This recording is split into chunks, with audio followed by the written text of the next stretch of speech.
Most expected current affair series में आप सभी का बहुत बहुत स्वागत है। मैं हिमांशु परीक्षा फैक्ट्री में आप सभी का बहुत स्वागत करता हूं। तो आज हम लोग जो कवर करेंगे वो करेंगे फरवरी 2025 के इंपॉर्टेंट करंट अफेयर्स।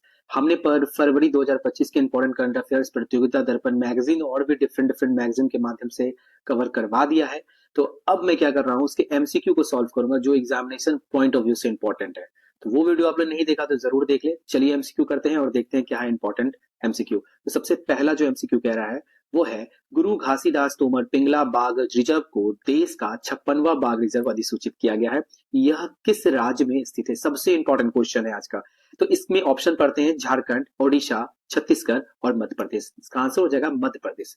तो मध्य प्रदेश में ये आपको पूछ सकता है कि ये कहाँ है। तो इसको 56वां जो है बाघ रिजर्व अधिसूचित किया गया है। तो ये पूछेगा कहाँ से है, तो मध्य प्रदेश में। इसकी डिटेलिंग अगर आपको चाहिए तो हमारे पीडीएफ को डाउनलोड करके इसको आराम आराम से पढ़ लें। ठीक है, चलिए हमारा दूसरा और महत्वपूर्ण एमसीक्यू देखते हैं। महिला प्रीमियर लीग क्रिकेट लीग, महिला प्रीमियर क्रिकेट लीग 2024 में सर्वाधिक धनराशि से किस महिला क्रिकेटर को खरीदा गया है? मतलब ये देखिए, महिला से रिलेटेड जितने भी करंट अफेयर्स रहते हैं वो सभी बहुत एग्जामिनेशन के पॉइंट ऑफ व्यू से इंपॉर्टेंट होते हैं। तो महिला में क्या हुआ कि नया नया क्रिकेट स्टार्ट हुआ है, तो उसमें क्या हुआ, एक महिला है। तो ऑप्शन पढ़ते हैं कौन है। तो उसको बहुत महंगी कीमत पे खरीदा गया है। तो पहला है ऑप्शन सिमरन शेख, दूसरा है एन डिएंड्रा डॉटिन, तीसरा है जी कमलिनी और डी नंबर है प्रेमा रावत। तो इसका आंसर हो जाएगा ऑप्शन ए। ठीक है, सिमरन शेख। तो सिमरन शेख को खरीदा गया है 1.90 करोड़ रुपए में। गुजरात जॉइंट्स इसको खरीदे हैं। ठीक है, चलिए अगला क्वेश्चन देखते हैं। ये देखिए, ये भी बहुत मोस्ट इंपॉर्टेंट क्वेश्चन है। डी गुकेश शतरंज के नए विश्व चैंपियन 2024 बन गए हैं। इनके बारे में कौन सा कथन सही नहीं है? नहीं को मैंने इंग्लिश में इसलिए कर रखा है ना, कितने बार लोग यहाँ पे अच्छे से पढ़ते नहीं, इसको ध्यान से पढ़िएगा। पूछ रहा है कौन सा कथन सही नहीं है। डी कुकेश के बारे में सबको पता है, ठीक है, विश्व शतरंज चैंपियन बने, लेकिन इसके कथन में आपको पूछ सकता है, क्वेश्चन हो सकता है करंट अफेयर में, टिपिकल बनाए। तो देखिए पहला ऑप्शन क्या कह रहा है, 18 वर्षीय डी गुकेश जो है विश्व के सबसे कम उम्र के यानी कि आयु के विश्व शतरंज चैंपियन बन गए हैं। चलिए दूसरा पढ़ते हैं।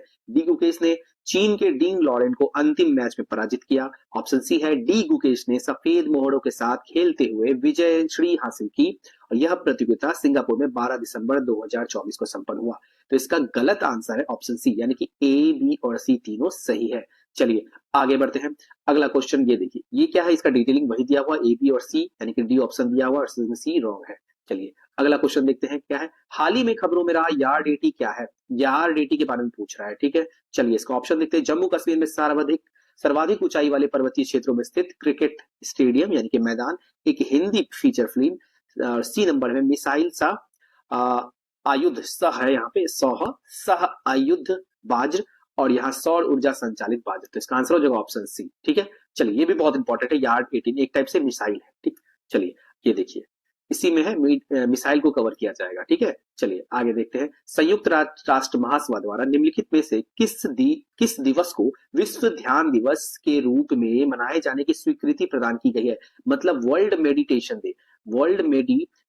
डे को कब मनाने की घोषणा की? देखिए संयुक्त राष्ट्र के बारे में बताया गया, यूएन महासभा के बारे में इसमें बताया गया है। तो ये ऐसे भी इंपॉर्टेंट रहता है। ऑप्शन देखिए 25 जून में, ठीक है, उसके बाद 21 जून में, 2 अक्टूबर में और ऑप्शन डी है 21 दिसंबर। तो इसका आंसर हो जाएगा 21 दिसंबर। ठीक है, चलिए थोड़ा डिटेलिंग इसका पढ़ते हैं क्योंकि यूएन से रिलेटेड है।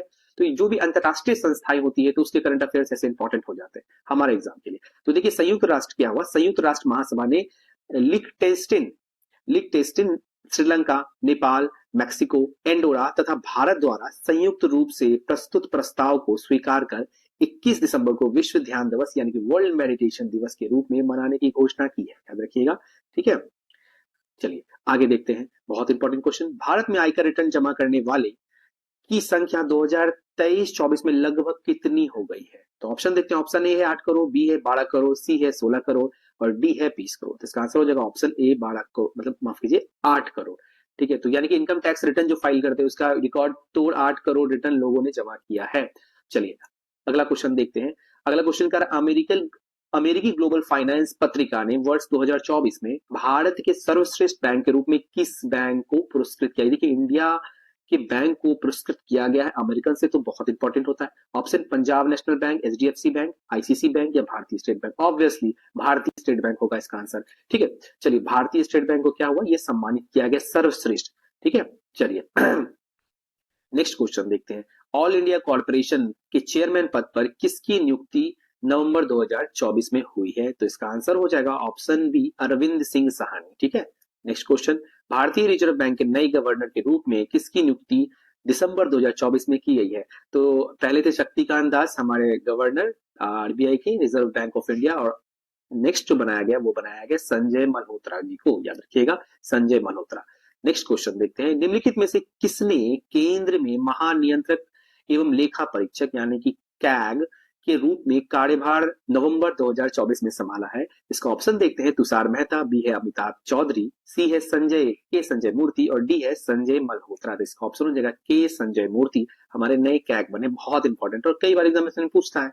ठीक है, नेक्स्ट देखते हैं, बैंकिंग कानूनों में संशोधन कर बैंक खातों के लिए कितने नॉमिनी नॉमिनेट करने का अधिकार धारकों को दिया जा रहा है? मतलब आप कितने नॉमिनी को नॉमिनेट अपनी तरफ से कर सकते हैं।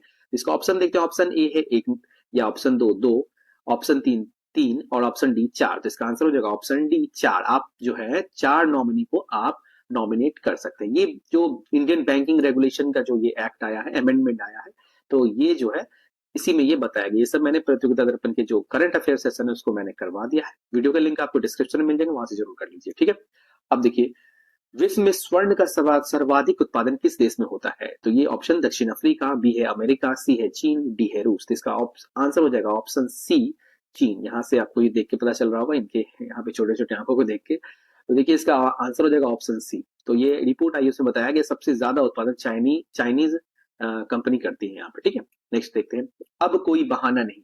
ठीक है, ये एक अभियान का नाम है। ठीक है, नो एक्सक्यूजेस। ठीक है, नो एक्सक्यूजेस। तो नो एक्सक्यूजेस नामक अभियान शुरू किया गया है। ठीक है, इसका संबंध निम्नलिखित में से किससे है? तो पहला ऑप्शन देखते हैं, लिंग आधारित हिंसा उन्मूलन हेतु किए जा सकने वाले प्रयासों से। ऑप्शन बी देखते हैं, टीकाकरण से बचाव किए जा सकने वाली बीमारियों के टीके लगवाने जाने से। ठीक है, ऑप्शन सी, पराली जलाए जाने को रोके जाने से। नेक्स्ट इसका ऑप्शन है, विद्यालय ना जाने वाले बच्चों को अनिवार्य रूप से विद्यालय में प्रवेश दिलाए जाने से।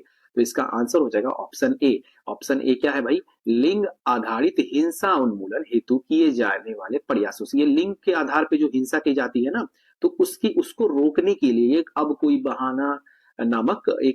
बहाना नहीं, यानी कि नो एक्सक्यूजेस नामक अभियान चलाया गया। थोड़ा इसको पढ़ लेते हैं। देखिए, संयुक्त राष्ट्र की पहल नो एक्सक्यूजेस की तर्ज पर केंद्रीय महिला एवं बाल विकास मंत्रालय, ग्रामीण विकास मंत्रालय, यूएन वुमेन के सहयोग से 25 सितंबर 2024 को महिलाओं के विरुद्ध हिंसा उन्मूलन पर अंतरराष्ट्रीय दिवस, ठीक है, 25 नवंबर को मनाया जाता है, को अब कोई बहाना नहीं अभियान लॉन्च कर दिया गया है, जो कि अंतरराष्ट्रीय मानवाधिकार दिवस 10 दिसंबर तक चलेगा। यानी कि उसके तर्ज पर किया जा रहा है, नो एक्सक्यूजेस के तर्ज पे ही ये किया जा रहा है, अब कोई बहाना नहीं। ठीक है, इंडिया में ये पे लॉन्च किया गया, यूएन के तर्ज पे, यानी यूएन के तर्ज पे शुरू किया गया। चलिए बढ़ते हैं आगे। देखिए, निम्नलिखित में से किस देश की निम्नलिखित में से किस देश की विधायिका ने 2/3 के बहुमत से राष्ट्रपति के विरुद्ध महाभियोग के प्रस्ताव को पारित कर दिया गया? इसका ऑप्शन देखते हैं। ऑप्शन ए है दक्षिण कोरिया के जो राष्ट्रपति है उनको, ऑप्शन बी उत्तर Korea, option C Indonesia, option D Argentina. तो इसका आंसर हो जाएगा दक्षिण कोरिया के जो राष्ट्रपति है उनके विरुद्ध महाभियोग प्रस्ताव पारित किया गया और राष्ट्रपति को राष्ट्रपति पद से विमुक्त कर दिया गया, उनको मुक्त कर दिया। ठीक है, अब देखिए, समाचारों में रहा नेक्स्ट क्वेश्चन, समाचारों की सुर्खियों में रहा विजन के बारे में निम्नलिखित में से कौन सा कथन असत्य है? यहाँ पे असत्य पूछ रहा है। ठीक है, विजन के बारे में पूछ रहा है, तो इसका ऑप्शन देखते हैं। यह पहल कौशल, शिक्षा एवं अभिनव अवसरों के साथ वंचित बच्चों के सशक्तिकरण पर लक्षित है। इसे विकसित Bharat initiative for student innovation and outreach network के रूप में व्यक्त किया जाता है। इसका उद्घाटन प्रधानमंत्री नरेंद्र मोदी ने 21 नवंबर 2024 को किया था। इनमें से कोई नहीं। तो इसका आंसर हो जाएगा ऑप्शन ए, यह पहल कौशल, शिक्षा, अभिनव अवसरों के साथ वंचित बच्चों के सशक्तिकरण पर लक्षित है। ठीक है, चलिए अब देखिए, ऐसा है कि ये करंट अफेयर्स का यहाँ पे कुछ ही क्वेश्चंस को हम लोगों ने लाया था। अब हम लोग क्या करेंगे, सेक्टर वाइज लाएंगे, जैसे कि अंतरराष्ट्रीय को एक जगह कवर करेंगे, उसके बाद जो है इकोनॉमिकल करंट अफेयर्स को एक जगह कवर करेंगे। तो इसी तरह के नेक्स्ट करंट अफेयर्स आप चाहते हैं तो प्लीज कमेंट कीजिए और शेयर कीजिए अपने दोस्तों के साथ, और जरूर हमारा वो वीडियो देखिए जो हम लोगों ने प्रतियोगिता दर्पण के वीडियो को लॉन्च किया था यूट्यूब चैनल पे। तो बहुत बहुत धन्यवाद वीडियो देखने के लिए। लाइक कीजिए, सब्सक्राइब कीजिए और शेयर कीजिए।